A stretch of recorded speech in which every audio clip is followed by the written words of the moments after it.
Hoy día acaban de condenar a Nicolás Cepeda. Él es Nicolás Cepeda. ¿Qué hizo Nicolás Cepeda? Él presuntamente asesinó, y digo presuntamente con una razón súper particular, a su expareja de nacionalidad japonesa, Narumi, en circunstancias extrañas. El relato de los hechos es el siguiente, lo voy a hacer de manera muy somera, como si esto fuera como el resumen del caso. Entonces Nicolás Cepeda es al parecer el presunto culpable de el asesinato de Narumi. Hoy, un tribunal francés ha decidido condenar a 28 años de cárcel, una condena muy alta, a Nicolás Cepeda por el asesinato o el eventual asesinato de Narumi. Este caso es extrañísimo. Es uno de los casos más extraños que he visto, pero no extraño en un sentido negativo, en un sentido bastante positivo. Y les voy a explicar por qué. Fue condenado a 28 años de cárcel, weón, por el crimen. Una de las cosas que llama la atención del caso es que para el homicidio, en general, hay una regla. Hay una regla, para el homicidio intencional al menos. Hay una regla, que es que tiene que haber cuerpo. Tiene que haber cuerpo. ¿Y a qué me refiero con cuerpo? O al menos no es que haya un cuerpo, es que hay una certeza de que la persona víctima del delito se encuentra muerta. Porque puede haber un video, ¿cachai? Del asesinato. Puede haber registros de algo, ¿cachai? Como que hagan presumir que está muerta. Pero en este caso, no existe ningún registro de ningún tipo que acredite efectivamente que Narumi está muerta. Entonces, en Chile, esta es una situación muy conflictiva, sobre todo por los detenidos desaparecidos. Los detenidos desaparecidos son personas que desaparecieron y nunca han encontrado. Y cuando se ha logrado una condena o se ha encontrado alguna suerte de reparación es porque el cuerpo se ha encontrado. Osamentas, hay distintas formas en las que se han encontrado los cuerpos, pero aún así existen 1500 personas que no han sido encontradas. Entonces, para poder procesar a alguien por este tipo de delitos se necesita encontrar a la persona para poder procesarla por homicidio calificado, de estado, la weá que sea. Entonces, ¿qué pasaba acá? Que el cuerpo no estaba, weón. No estaba el cuerpo, y esa era una de las mayores razones de por qué la fiscalía tenía problemas. Porque no podían, al no encontrar el cuerpo, no existe una certeza de que la persona esté muerta y por tanto puede estar secuestrada, ¿cachai? Puede estar perdida, extraviada. Quizás muerta presuntivamente, pero una muerte presunta nunca ha servido porque era institución civil, no sirve para acreditar un delito. Entonces, claro, en Chile eso se ha solucionado con una cuestión que se llama la figura del secuestro permanente. Cuando una persona no es habida, lo que se ha usado en las causas de detenidos desaparecidos en Chile es la figura del secuestro permanente. Mientras no exista por parte del Estado, los involucrados, una palabra de donde se encuentra y habiéndose establecida la participación de estos imputados en los delitos de desaparición, se puede considerar que estas personas se encuentran secuestradas. Porque siempre hay que suponer que están vivas. Es una cuestión teórica, es una ficción, ¿cachai? Pero, ¿qué pasó en este caso? ¿Qué pasó? O sea, que en el fondo, para que tengan la idea clara, si una persona no está muerta, existen formas de iniciar un juicio, pero nunca por un homicidio, ¿cachai? Entonces lo que se habla acá es la figura del secuestro permanente, al igual que existen otras figuras de secuestro permanente en otro tipo de delito, por ejemplo, para acreditar casos de legítima defensa en violencia intrafamiliar. Acá en particular se usa para poder perseguir gente. ¿Qué pasó con Nicolás Cepeda? En que el tribunal francés logró una condena de homicidio y más aún de feminicidio, porque además se logró acreditar el concubinato entre ambos. El concubinato se refiere a una relación de carácter sexual entre ambos, emocional sexual, pero sin compromiso por medio. En el fondo una relación de, no de convivencia tampoco, pero una relación íntima, en donde las personas pueden tener espacios íntimos en donde se puede cometer un delito en intimidad. Porque, por ejemplo, si se conocían de manera casual, es difícil que la persona pueda aprovecharse de un momento de confianza. Pero acá, claro, lo peligroso es que esta persona en un momento de confianza pueda disponer de la vida de la persona y no haber testigos, como lo que pasó ahora. Entonces, ¿cómo fue el caso? ¿Cómo lo hizo la fiscalía para poder lograr que esta persona fuera condenada por un homicidio? ¿Qué pasó? Este personaje, 4 días antes del asesinato, viaja a Barcelona y posteriormente se mueve hacia Francia, que es donde estaba Narumi. Sabiendo el lugar donde Narumi estudiaba, esto está todo acreditado. De lo que les voy a hablar ahora, hay pruebas que respaldan cada una de las afirmaciones que yo les voy a dar a continuación. Él toma un vehículo, lo arrienda y se dirige a un supermercado en donde compra combustible y cerillos o como fósforo. Después de eso, se traslada en auto hasta la residencial de universitaria, donde permanece 2 o 3 días antes de tomar contacto con Narumi. En donde él dice, y esto acá tenemos solamente testimonios de lo que dice él, Narumi se habría aproximado a él en el auto y le habría tocado la ventana y habría dicho, oye, ¿qué haces acá? Entonces, de aquí en adelante solo conocemos la versión de Narumi, pero existen unas cámaras de seguridad en donde existe una persona que 2 o 3 días antes de que Nicolás se encontrara con Narumi, estaba sacándole fotos a los sectores donde habían cámaras. Porque una de las cosas que pudo acreditar al parecer la acusación fue que había premeditación. Si bien no existe cuerpo y no existe un registro gráfico de la muerte, aquí hubo premeditación, en donde él, 2 o 3 días antes, ya tenía intenciones de cometer algún ilícito, no necesariamente homicidio, pero algún ilícito, porque estaba sacándole fotos a las cámaras del lugar. Estaba fotografiando los lugares donde apunta la cámara, etc. Lo que nunca pensó es que, o la estupidez que cometió, fue haber pagado la benzina, o sea, perdón, el galón de combustible y fósforo con tarjeta, y posteriormente se traslada acá, se la encuentra. Posteriormente de eso, pasa 30 horas con Narumi. Pasa 30 horas con Narumi en su pieza. Probablemente haciendo lo que cualquier pareja hace, en la intimidad, ¿cachai? Y claro, entonces eso hace saber de que en la habitación existen un montón de marcas de ADN, fluido, un montón de cuestiones relativas al delito, pues bueno. Claro, coito. Él puede decir que en el fondo estuvo en la habitación. Y puede comprobarse eso, lo cual ayuda en su coartada. El delito de Narumi se consuma, al parecer, a las 3 de la mañana del último día en que él permanece en este lugar. O sea, pasadas las 30 horas, en la hora 29, se escuchan por parte de 3 testigos dentro de este como dormitorio que hay. Es como un edificio dormitorio de estudiantes, una mierda. Son estas piezas culiadas de 9 metros cuadrados, weón, donde cabe una cama y un escritorio. Eso es todo lo que tenéis en una habitación de estudiantes. Igual no pasáis tanto tiempo ahí, es como que vaya a dormir nomás. Entonces, ¿qué pasó? Que se escuchan gritos de auxilio y gritos desgarradores. Y 3 personas escucharon estos gritos. No se hizo nada. No se hizo nada. No hicieron nada. Y Nicolás Cepeda abandona a las 4 de la mañana la residencial, y la pieza de Narumi, que era la 106, daba justo a la salida de emergencia en donde casualmente no habían cámaras. Él aparcó su auto en un lugar donde no habían cámaras, salió por un lugar donde no habían cámaras y desapareció. Lo único que hay es un registro de él yéndose en auto. Según el GPS de Nicolás Cepeda, él pasó por se metió en un bosque para después devolver el auto en el rentacar y posteriormente tomar un avión comprado ese mismo día, compró un boleto ese mismo día, tomó un vuelo a España. Estuvo 5 días en Barcelona, si no me equivoco, o en Madrid, me acuerdo, y después vuelve a Chile. Esos son los hechos del caso. Eso es lo que pasó en el caso. Piénsenlo como el Ace Attorney. Esto es lo que pasó en el caso. Son los hechos que conocemos de lo que pasó en el caso. Con todo esto antecedente, podríamos suponer de que es un caso en donde la justicia chilena no habría podido hacer nada. No habría podido hacer nada y habría quedado libre. Efectivamente, con los estándares probatorios acá, pero no.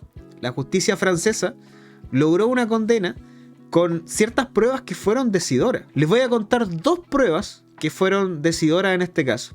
El primero, un video que habrían encontrado en posesión del acusado, en donde saldría estableciendo cierto discurso muy perturbado.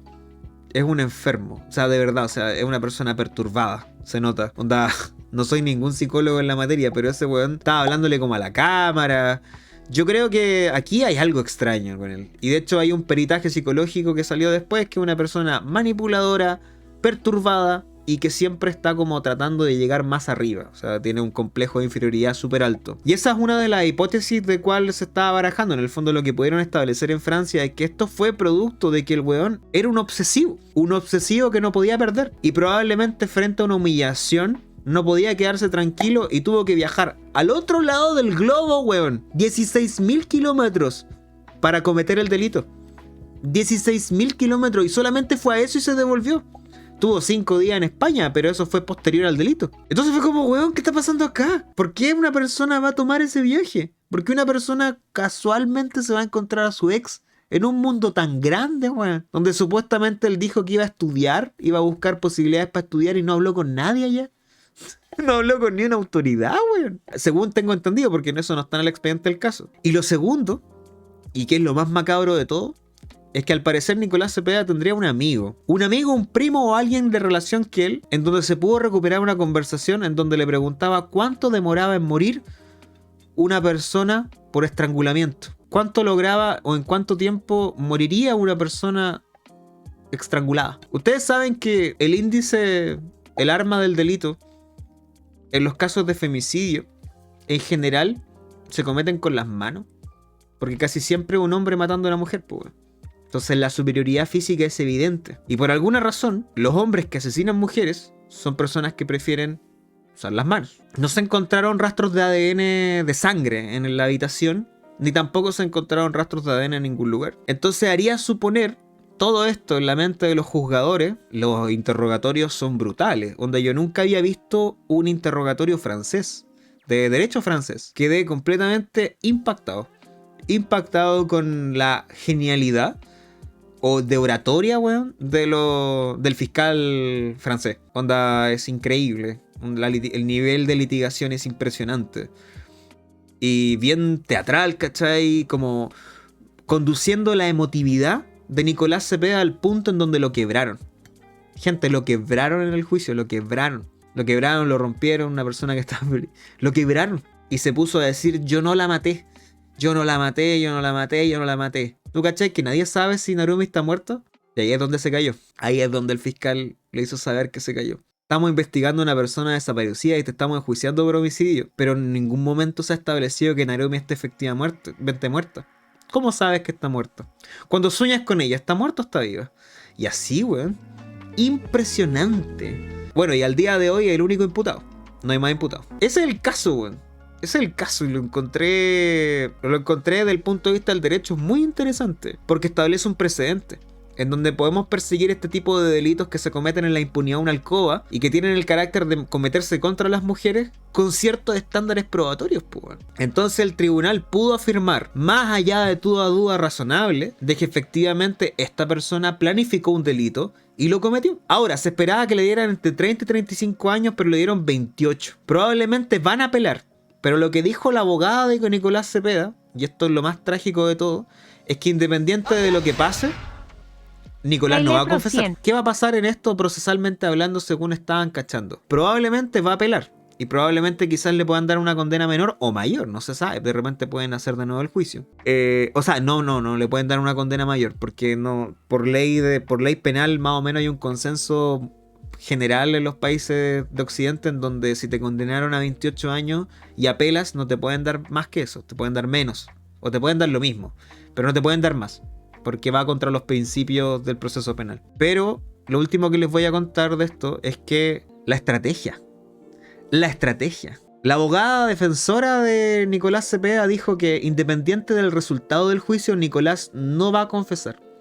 ¿Por qué? Porque si termina siendo condenado finalmente y pasan los años y aún no se encuentra Narumi, la fiscalía puede llegar y decir, ya weón, te vamos a dar la mitad de la condena, pero dinos dónde está el cuerpo.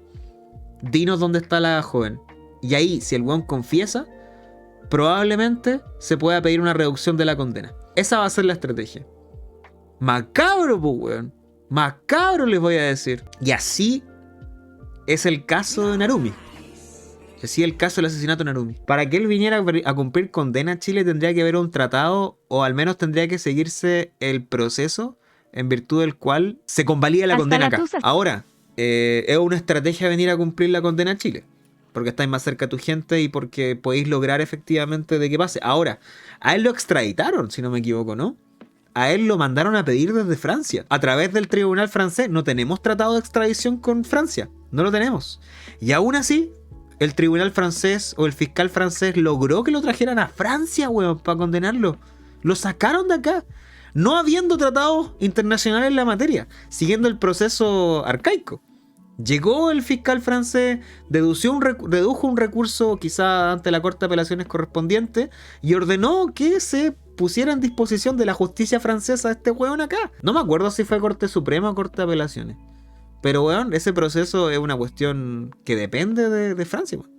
¿Por qué en Francia? Muy interesante, Cristian. Porque el asesinato se cometió en Francia. La persona asesinada, la víctima, Narumi, era de nacionalidad japonesa y él, de nacionalidad chilena, cometen un crimen en Francia. Según las reglas de la competencia, ¿a qué tribunal corresponde dictar sentencia en esta materia? a los tribunales franceses porque el lugar define las leyes, el lugar donde se comete el delito define las normas aplicables. Locus regis actum. Locus regis actum. Si bien rige para los contratos, podríamos establecer acá que también se establece para los delitos. Entonces, si se encuentra el cuerpo y se confirma que fue él, ¿aumenta la condena? Sí, probablemente sí. Porque ahí se va a poder establecer a ciencia cierta y se puede pedir un aumento de condena. Puede pasar, pues. Puede pasar que si se encuentra el cuerpo y se acredita efectivamente... Ahora, no sé cómo funcionará el principio de... Hay sentencia igual, pues. Entonces no lo sé. Este juicio nos demostró, al menos a lo que estuvimos pendientes, de que existe un sistema que puede ser mucho más humano. A Nicolás Cepeda se le permitió hablar durante toda la audiencia, weón. Nunca había visto, de hecho era el comentario donde veía varios colegas hablando y decían, es impresionante la cantidad de tiempo que ha hablado Nicolás Cepeda. Caleta, weón. Interrogatorio y muchas weas. Acá en Chile generalmente no se hace, los procesos son muy express. Hay un video del interrogatorio, sí. Está en francés, creo, sí. No sé si está subtitulado, pero hay videos de todas las audiencias. Porque la audiencia fue transmitida para los periodistas y en la televisión para la gente. Porque era un caso de connotación nacional. Es un caso que todo el ojo público estaba puesto en él. Internacionalmente también. Entonces, claro, yo la verdad me saco el sombrero. Ese juicio penal fue una maravilla de ver. En mayoría, no lo vi todo claramente. Yo diría que en minoría. Pero vi los alegatos más importantes. Lo encontré impresionante, weón. Impresionante, weón. Otro sistema. Otra wea. Otra wea. No sé por qué le copiamos el derecho civil a los franceses y no les copiamos, weón, el derecho procesal penal o penal, weón, y se lo copiamos a los españoles, weón. Como si ya no fuera suficiente el trauma de la colonización, weón, para tener que andarle copiando las leyes penales, weón. Tiene una explicación, sí. No es tan simple lo que estoy hablando. Tiene una explicación súper particular. Pero quizás debe ser porque no tuvimos un Andrés Bello del sistema penal. No hubo un Andrés Bello del sistema penal así como que innovara o que trajera nuevas leyes, ¿cachai? ¿Andrés Bello nos dio el Código Civil? Andrés Bello no dio el Código Civil. La explicación es que, a ver, hay un proceso de recepción del derecho. Las normas chilenas en general no se crearon acá. Las primeras normas chilenas son implantadas. Por ejemplo, el Código Civil es un Código Civil que trajo Andrés Bello a Chile, venezolano. Andrés Bello era venezolano. Y él trajo y redactó el Código Civil chileno traducido desde el Código Civil francés. Entonces el Código Civil chileno se presenta como una ley que era novedosa en la época. Un ordenamiento civil que ordene el tema de los arrendamientos, de las compras, de los predios, de la abeja, de las palomas, cosas tan importantes en el 1855. La razón de por qué tenemos derecho francés es porque Andrés Bello trajo el Código Civil francés a Chile y lo implementó. Ahora, había ciertas leyes civiles en torno a este tema, pero no eran tan relevantes, habían leyes separadas. Después vino la reforma procesal, civil, y en general tuvo un acuerdo y un apoyo de los sectores aristocráticos del país, donde les convenía tener un sistema legal que les garantizara cierta estabilidad en sus inversiones, etc. Y ahí tuvieron que convencer a la gente que era como los mayores de la época. Hay un libro muy bueno sobre esto que se llama Historicidad del Derecho. Ahora, el derecho procesal civil, el derecho penal viene de la ley de enjuiciamiento española.